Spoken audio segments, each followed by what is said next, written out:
So Jesus was born and sent, commissioned by God, not just to repeat what Moses did and said, but to reform what Moses had done and said. This was, after all, the role of the promised Jewish Messiah, the son of David, according to the Old Testament and the ancient rabbis. In a Jewish commentary on Leviticus, we read this: "The Holy One, blessed be he, said, a new Torah shall go forth from me," that is, a new Torah law. And in another famous ancient Jewish compilation called the Yalkut, a commentary on Isaiah, it proclaimed that a new Torah, which will be given through the Messiah. Now, in the Old Testament, we have the famous Jeremiah 31 of the New Covenant, famously describing how Yahweh, the one God of Israel, would one day enforce a new covenant. The prophet Ezekiel, in Ezekiel 36, describes how this will take place when God restores national ethnic Israel with a new heart and a new spirit, so that the nations will no longer despise the Israel of the flesh, as Paul calls them. And then in the New Testament, Paul in Romans 7 employs an ancient rabbinic principle when he compares the end of the law, as he goes on to call it in Romans 10, with the annulment of a marriage. Therefore, my brothers, you also were put to death in relation to the law, that is, the law of Moses, through the crucified body of the Messiah, so that you may belong to another, to him who was raised from the dead, that we may bear fruit for God. For when we were in the flesh, the sinful passions operated through the law in every part of us and bore fruit for death. But now we have been released from the law, that is the law of Moses, since we have died to what held us, so that we may serve in the new way of the Spirit and not in the old letter of the law. You probably notice here how Paul is speaking of we. So he's including himself here. And there's some question about how Paul sometimes uses this word law, but obviously in the context, Paul including himself, he obviously means the law of Moses, the Torah, as they call it, the Jews. So why this change? Why would God do this? Why would God say one thing and then say another? We have Hebrews 7. If then perfection came through the Levitical priesthood, for under it the people received the law, that is the law of Moses, what further need was there for another priest to appear, said to be in the order of Melchizedek and not in the order of Aaron? For when there is a change of the priesthood, there must be a change of law as well. This is the reason, because the priesthood was changed. God changed the requirement of the high priest. Remember, Hebrews goes on to talk about how Jesus was not a Levite. He was not from that priestly line. No, he was from the order of Melchizedek.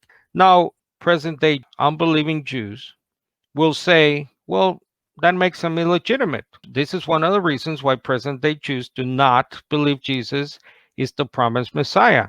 Not just because he did not bring the kingdom of God on earth, the restored throne of David, but because he's also illegitimate in their eyes. But guess what? If God chooses to change covenant, and he obviously alluded to that in the prophets in the Old Testament, then it's obviously legitimate.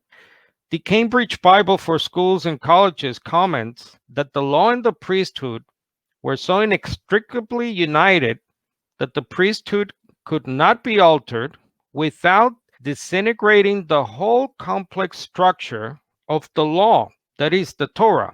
So this was the underpinning principle, if you will, the foundation, the Levitical priesthood, that whole system of the law, the Torah itself. So when that was changed by God himself, guess what happens to the Torah as a result?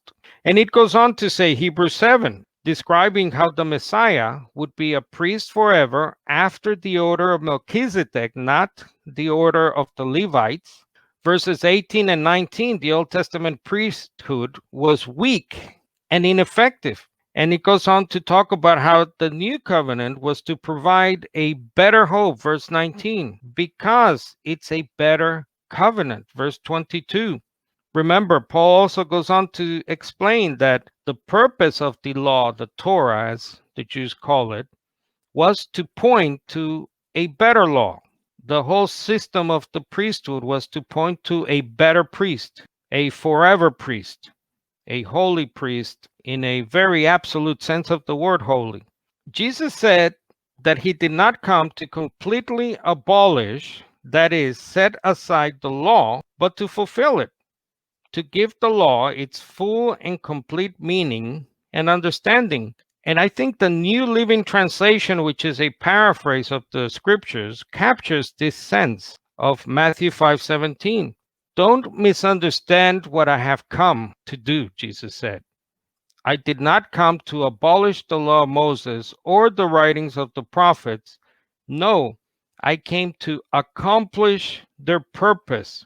In other words, Jesus was sent, that is, commissioned by God, his Father, to reform the Old Covenant law of Moses by establishing the New Covenant law of Messiah, as Paul goes on to call it.